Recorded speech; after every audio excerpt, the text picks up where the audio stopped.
Hey, we're back. I'm your host, BKP. If it seems like I'm yelling into the mic, that's because I'm yelling into the mic. But we are here at Sycamore Crossing. We have a delivery truck back here, which that's okay. It's small town USA. It's Blue Ridge. They make deliveries on Friday mornings here. We have the Broken Bull, New Blue Home and Gift, Kinty the Peruvian Store, and Tupelo Tea, and Kenneth Gaddis. Yes. How are you doing? Doing good, Brian. Thanks for having me this morning. Give me that back. It's about 3 hours you're going to be here, Brian. Give me that. Your nerves. Your nerves. Where did you are smooth. I'm saying, I just want you to stay calm. Just stay calm. I can spot a shot. I got you. Hey, folks, it is a party down here at Sycamore Crossing. We're not done. We have another hour. We're going to 11 o'clock. We have donut holes, we have cider, we have apples, we have dogs from the Humane Society. We have visitors. Mr. Gaddis, last night you're a candidate for City Council here in Blue Ridge. What post are you running for? I am running for post 3. Okay, last night the Fannin County Chamber held a forum, and first and foremost, I think the Chamber did an outstanding job. The Chamber put on an excellent, is just good timing and everything. Also, I mean, the Chamber always does a great event. Anytime it's business after hours or anything, they represent Fannin County really well. Fannin County should be honored for the Chamber and all the hard work that they do. Last night, your opponent is currently Councilwoman Angie Arp is your opponent, and last night the two of you were set up to ask questions. How do you think that went? I think that went well. I know there's a lot of people, being new to the political race. A lot of people don't know me. I got to meet a lot of people last night that came up and shook my hand. So I think it went well. She, talked about everything that she done. And, with the council done a lot of things. But basically we both introduced ourselves and we laid out our plans for Blue Ridge for the future. Well, saying that, now last night, there's so many things come up, from parking to infrastructure, but the list goes on and on. When we got the infrastructure, let me just be clear. You have, give me a little background. You own a plumbing company. You know a little bit about pipes, to say the least. I'm a Master 2 state licensed plumber here in Georgia, which is an unrestricted license. I understand the sizing of stormwater, drain water, sewer water, potable water systems, and the maintenance that it takes to make sure that they're running properly.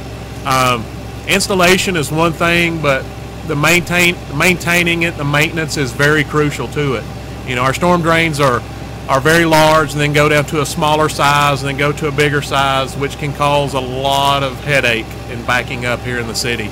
And not just downtown, but we also have, ditches that I've talked with customers throughout like Church Street that just, sometimes get neglected through maintenance, through possibly understaffing.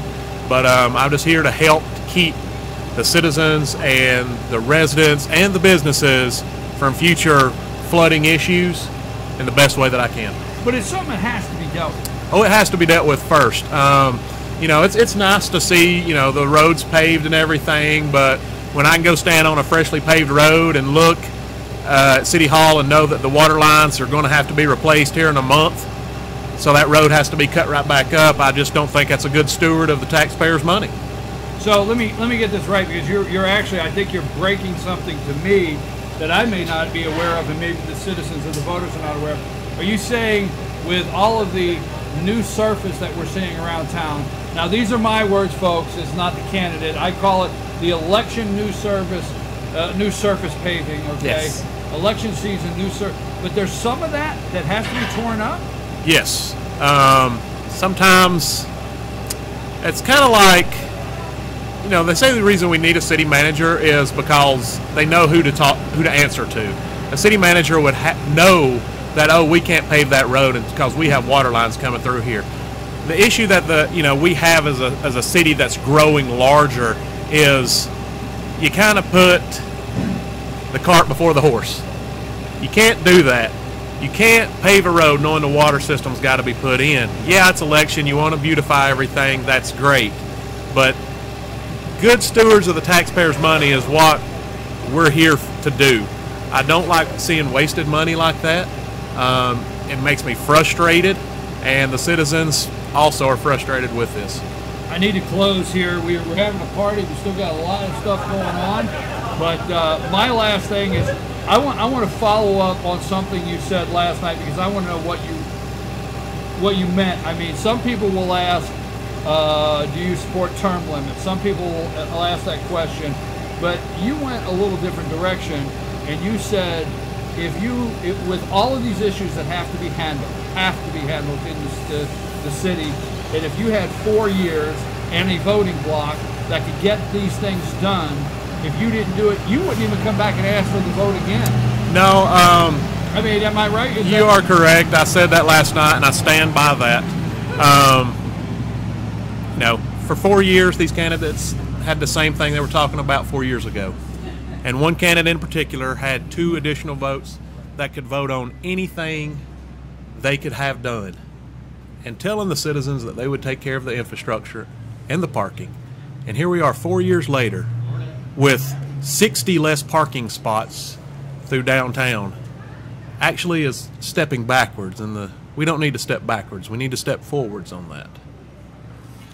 So, my words again, are you making a commitment that if elected, if you have the cooperation, everybody working together, unified on these issues, if you can't get something resolved, you won't even come back and ask for the citizens to... I will feel I failed Blue Ridge if I can get the votes and I can't get this infrastructure corrected or get a parking plan in place to where it's moving forward at least. Infrastructure's first. It's got to be first. Well, but if I can get the block, I promise you I will not ask for re-election. I'll be ashamed. Thank you. That's Kenneth Gaddis. Kenneth Gaddis is running for City Council of Blue Ridge. What post again? Post 3. And Brian, I'd like to make just a gentleman's bet with you. You never know with this show. That's why it says anything goes. Anything goes, Brian. I don't. You have me nervous, but okay, go ahead. I like catching people off guard, Brian. If I win this nomination, I ask that Brian Pritchard shave his head to a buzz cut. Now, I know a lot of people don't like Mr. Brian out there, but BKP, I ask that if I win this election, would you be willing to shave your head? Well, see, there's folks that's been asking me about my hair, and it's my peaceful protest. Can I get back to you on Well, that? you get back to me on that, BK. What's the challenge? I mean, he dropped it right there. Oh, wow. I'll tell you what, let me get back to you on that. You have... Go to break. Anything Thank goes. you very much. Appreciate it.